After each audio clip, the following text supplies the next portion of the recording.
श्रीराम राम रामेति रामेति रमे रामे मनोरमे सहस्रनाम ततुल्यम राम नाम वरानने।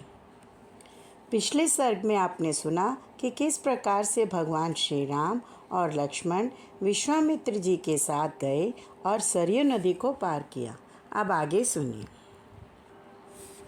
उस समय इक्ष्वाकु नंदन राजकुमार श्री राम ने अपने सामने एक भयंकर वन देखा जिसमें मनुष्यों के आने जाने का कोई चिन्ह नहीं था।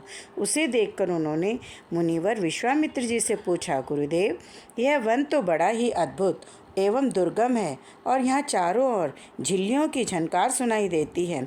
भयानक हिंसक जंतु भरे हुए हैं, भयंकर बोलने वाले पक्षी सब और फैले हुए हैं, नाना प्रकार के विहंगम भीषण स्वर में चहचहा रहे हैं।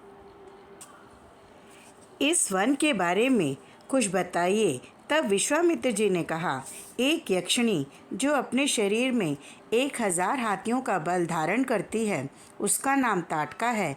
वह बुद्धिमान सुंद नामक दैत्य की पत्नी है। मारीच नामक राक्षस जो इंद्र के समान पराक्रमी है, उस ताटका का ही पुत्र है। वह भयानक आकार वाला राक्षस यहाँ की प्रजा को सदा ही त्रास पहुँचाता रहता है।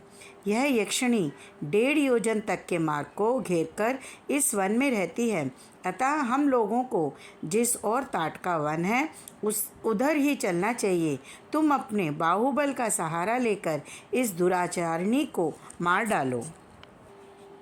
रघुनंदन, तुम्हें गोओं और ब्राह्मणों का हित करने के लिए दुष्ट पराक्रम वाली इस परम भयंकर दुराचारिणी यक्षी का वध करना ही होगा।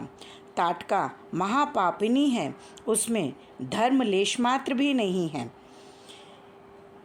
मुनि के ये उत्साह भरे वचन सुनकर दृढ़तापूर्वक उत्तम व्रत का पालन करने वाले राजकुमार श्री राम ने हाथ जोड़कर उत्तर दिया, गो, ब्राह्मण और समूचे देश का हित करने के लिए मैं आप जैसे अनुपम प्रभावशाली महात्मा के आदेश का पालन करने को सब प्रकार से तैयार हूँ। ऐसा कहकर शत्रुदमन श्री राम ने धनुष के मध्य भाग में मुट्ठी बांधकर उसे जोर से पकड़ा और उसकी प्रत्यंचा पर तीव्र टंकार दी। उसकी आवाज़ से संपूर्ण दिशाएं गूंज उठी। उस शब्द से ताटका वन में रहने वाले समस्त प्राणी थर्रा उठे। उस शब्द को सुनकर वह राक्षसी क्रोध से अचेत सी हो गई। उसे सुनते ही वह जहाँ से आवाज़ आई थी उसी दिशा की ओर रोषपूर्वक दौड़ी।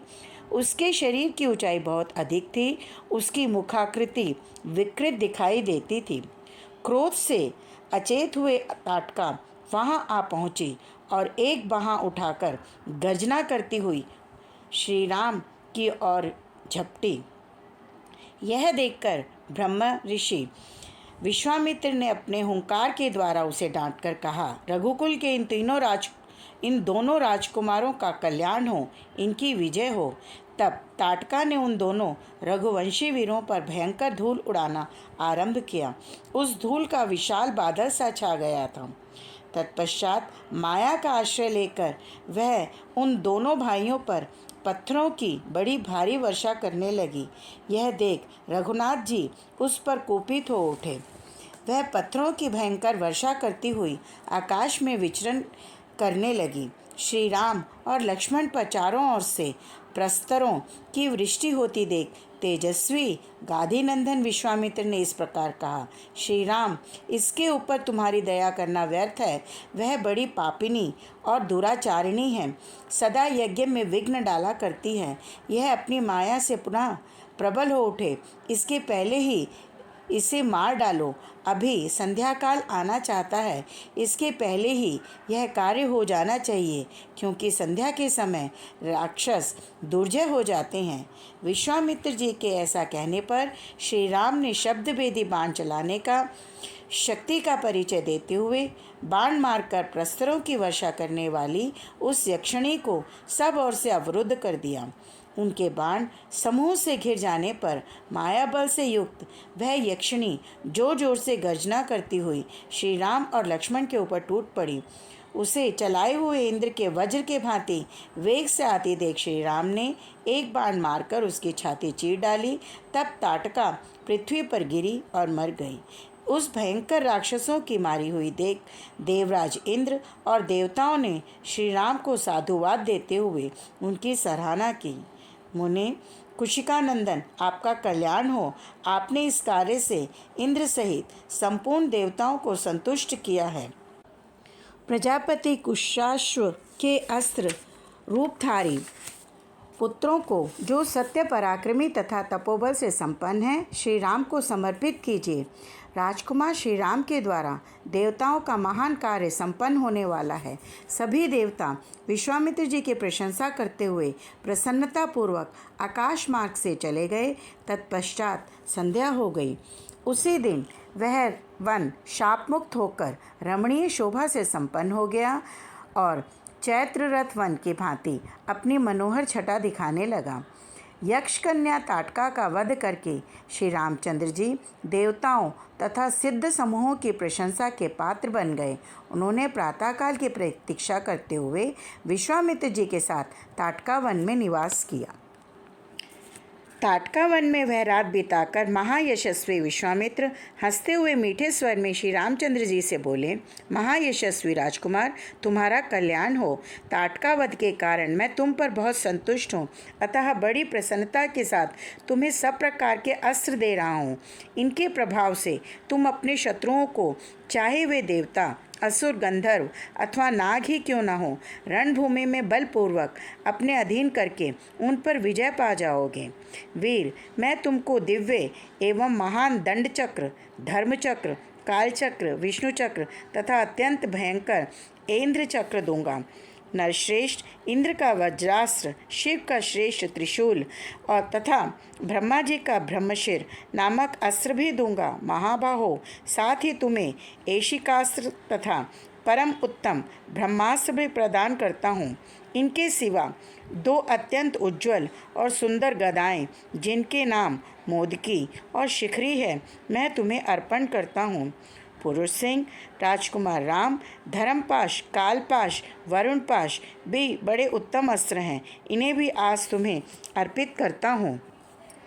रघुनंदन, सूखी और गीली 2 प्रकार की अश्नि तथा पिनाक एवं नारायणास्त्र भी तुम्हें दे रहा हूँ।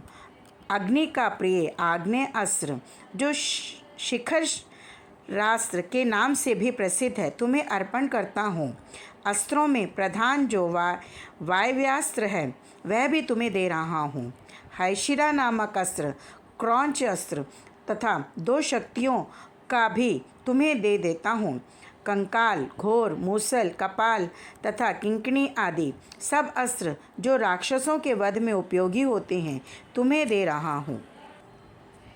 सूर्य देवता का तेज प्रभ नामक अस्त्र, जो शत्रु के तेज का नाश करने वाला है, तुम्हें अर्पित करता हूँ। सोम देवता का शिशिर नामक अस्त्र भी तुम्हें प्रदान करता हूँ।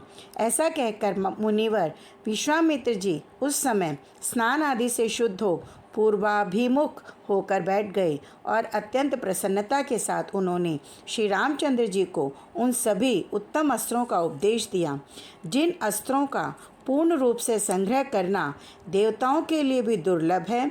उन सबको विप्रवर विश्वामित्र जी ने श्री रामचंद्र जी को समर्पित कर दिया। श्री रामचंद्र जी के मन ही मन बहुत प्रसन्न हुए और उन्हें ग्रहण करने के पश्चात हाथ से उनका स्पर्श करके बोले, आप सब मेरे मन में निवास करें। तदनंतर महातेजस्वी श्री राम ने प्रसन्नचित होकर महामुनि विश्वामित्र जी को प्रणाम किया और आगे की यात्रा प्रारंभ की। इस प्रकार उन अस्त्रों का ज्ञान प्राप्त करके श्री रघुनाथ जी ने चलते चलते ही महामुनि विश्वामित्र से मधुर वाणी में पूछा, भगवान, सामने वाले पर्वत के पास ही जो यह मेघों के घटा के समान सघन वृक्षों से भरा हुआ स्थान दिखाई देता है, क्या है? उसके विषय में जानने के लिए मेरे मन में बड़ी उत्कंठा हो रही है। श्री राम, अब हम लोग उस परम उत्तम सिद्धाश्रम में पहुंच रहे हैं। तात, वह आश्रम जैसे मेरा है वैसे ही तुम्हारा भी है।